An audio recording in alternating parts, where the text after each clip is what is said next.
I've been very fortunate in my real estate career. I've done just about everything there is to do in real estate. Started off as an agent working, for my father, and then in my early 20s got into office leadership and management, and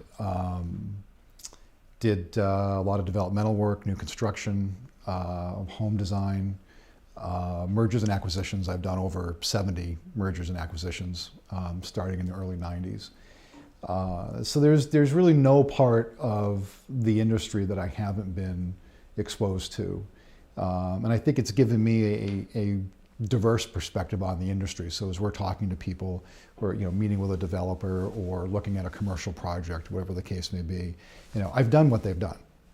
I know the challenges that they're having. I know how, I know the issues that developers might have at a regulatory level, or I know what it's like to talk to a seller about the fact that their house is overpriced and giving them the bad news that it's going to have to get lower if it's going to get sold.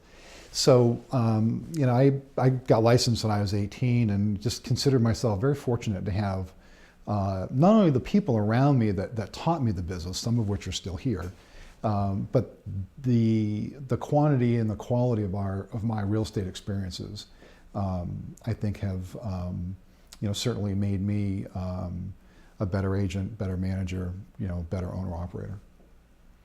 My role here is to basically make sure that we're heading in the right direction, that I'm accessible enough to the agents and the sales directors so I'm getting their feedback from the bottom up, that we're staying ahead of the curve with both not only the industry but with the consumer. For me, my day might start at 5,000 feet and end at 30,000 feet, or vice versa. So, it wouldn't be beyond that I talk to some seller client about an issue, or that I'm doing it in the morning and doing an acquisition in the afternoon. So, my job, I try to have my job touch as much of the operation in the organization as I can, primarily the people. So I get a sense about what direction we're going. Is the direction we're going in right?